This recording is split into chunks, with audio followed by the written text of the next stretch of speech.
साधारणपणे आपण पाहताय मुंबईभरात अशी अनेक शिबिर होतात, पण आज वरळी मतदारसंघात आम्ही घेतलेले आहे. कारण वरळीत आपण पाहताय की अनेक SRAचे प्रकल्प वर्षानुवर्ष जे काही कारणास्तव रखडलेले होते, त्याच्यानंतर आता गेल्या काही वर्षांमध्ये सचिन भाऊ असतील, सुनीलजी असतील, मी किंवा आमचे स्थानिक सगळेच पदाधिकारी अशी जी आहेत प्रयत्न करतोय की हे रखडलेले प्रकल्प लवकरच लवकर मार्गी लागावे.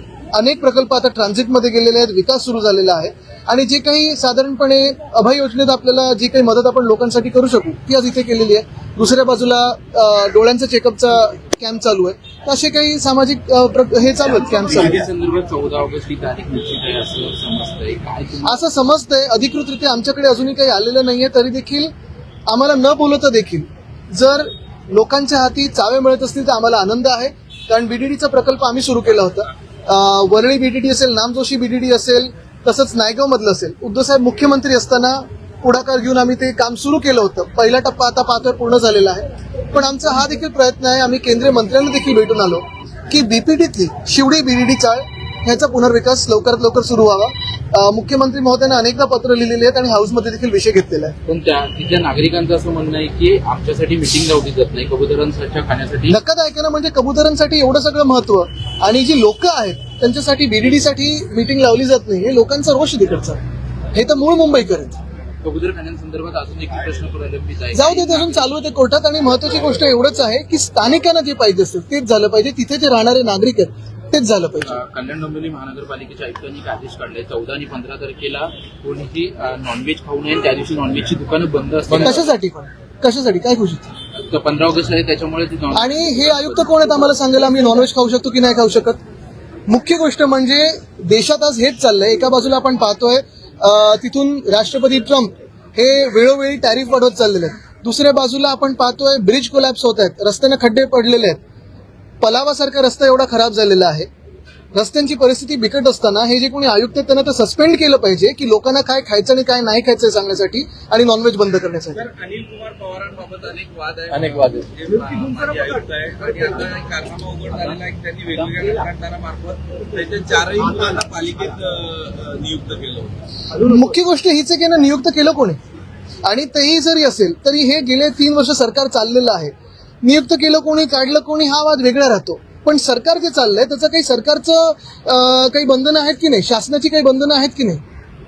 सर्वांची नजर लागली आहे की दोन्ही खाते एकत्र कधी येणार नाही. वर्धीमध्ये देखील बॅनर लागले आहे की मराठी अस्मितेचा मानबिंदू आणि त्यामध्ये बाळासाहेब ठाकरे, उद्धव ठाकरे, राज ठाकरे तुमचा फोटो आणि अमित ठाकरे यांचा फोटो लागलेला आहे. काय सांगायचं? मला वाटतं महाराष्ट्राचं जे मनात आहे ते दिसते सगळीकडे. आणि साधारणपणे महाराष्ट्राच्या हितासाठी जर 2 भाऊ एकत्र येत असतील तर काही काही लोकांच्या पोटात दुखणं हे साहजिक आहे. पण ते ठीक आहे, ते वेगळा विषय आहे. आम्ही जो काही मार्ग निवडलेला आहे तो महाराष्ट्र हिताचा आहे आणि त्याच्यावर आम्ही चालत आहोत. पुन्हा एकदा मंडल यात्रेला सुरुवात केली जाते. 31 वर्षानंतर पुन्हा मंडलचा मुद्दा येतोय. काय वाटतं, किती गरज वाटतं? बघा, हे सगळे तुम्हाला सांगतो प्रश्न ह्याच्याहून जास्ती महत्वाचा विषय म्हणजे किती चॅनल्सनी खरोखर दाखवलं जी चोरी वोट्समध्ये झालेली आहे. हा पण एक मोठा महत्वाचा प्रश्न आहे. उद्या शिवसेनेच्या वतीनं राज्यभरात आंदोलन घेण्यात येणार आहे. उद्धव साहेब देखील स्वतः त्याच्यावर उद्या बोलू. हिंदी में जानना चाहेंगे जो इलेक्शन कमीशन पहले ए नहीं कलू कि INS कलू, कौन ज्यादा दिखाएगा? दावा किया है इन्होंने. जिस तरह से इलेक्शन कमीशन ने राहुल गांधी को कहा है कि लीगल तरीके से जवाब दीजिए नहीं तो देश की माफी मांगिए. क्या एक सांसद इस देश का लीगल नहीं है? क्या एक नागरिक इस देश का लीगल नहीं है? क्या लीडर ऑफ ऑपोजिशन इस देश में लोकसभा का लीगल नहीं है? और जो भी हमने दिखाया है, जो भी राहुल गांधी जी ने दिखाया है, वो तो इन्हीं के वेबसाइट से दिखाया है. फिर घर जाके ट्रेसिंग किया है और काफी सारे बोगस वोट्स निकले हैं, काफी सारे बोगस एड्रेस निकले हैं. ऐसे लगने लगा है कि इलेक्शन कमीशन ही अभी बोगस हो चुकी है. और दुर्भाग्यपूर्ण बात यही है कि इस एक इलेक्शन कमीशन की वजह से दुनिया भर में जो हम लार्जेस्ट डेमोक्रेसी, सबसे बड़ा लोकतंत्र करके जाना जाते थे, आज पूरी दुनिया को पता चला है कि यही इलेक्शन कमीशन इस लोकतंत्र को मारना चाहती है, मार दिया है. और अभी हम डेमोक्रेसी नहीं रहे, फ्री और फेयर इलेक्शन हमारे देश में नहीं होते हैं.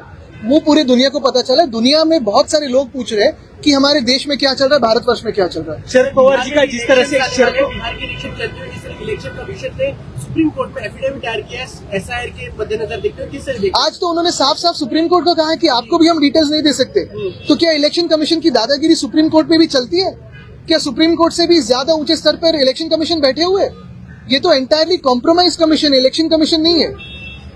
शरद पवार जी का बयान आया कि 2 लोग मेरे पास आए थे मैनिपुलेशन के लिए पोल्स के बारे में, किस तरह से देखते हैं? पवार साहब काफी अनुभवी नेता हैं, उनके पास बहुत सारा एक अनुभव है। आपने देखा होगा बहुत सारे चुनाव उन्होंने बहुत करीब से देखे हैं। वो ऐसे विषयों में कभी किसी को मिसलीड नहीं करेंगे और जो हुआ होगा उसी पे उन्होंने बयान दिया होगा। तो यही बात है ना कि इस देश में अगर ऐसी ऑफर्स आ रही होगी तो कहीं ना कहीं कुछ ना कुछ इलेक्शन कमीशन का गड़बड़ चल रही है, तो वो लोगों के सामने आना चाहिए। और मेरी तो बात स्पष्ट है, अगर चुनाव आयोग को लगता है कि राहुल गांधी जी झूठ बोल रहे हैं तो वो एक मंच पे आए, राहुल गांधी जी के सामने आए और जो हमने इंडिया अलायंस ने एक सवाल पूछे उसका जवाब दे। क्यों यहाँ से धमका रहे हो, वहां से ये बातें कर रहे हो, ये देश की जनता सहन नहीं करेगी। पण सत्ताधाऱ्यांचं यावरती म्हणणं आहे की जेव्हा निवडणूक झाली होती त्यावेळेस का त्यांनी बोललं नाही? निवडणूक ज्यांनी चोरली आहे ते काय पुढे सांगणार?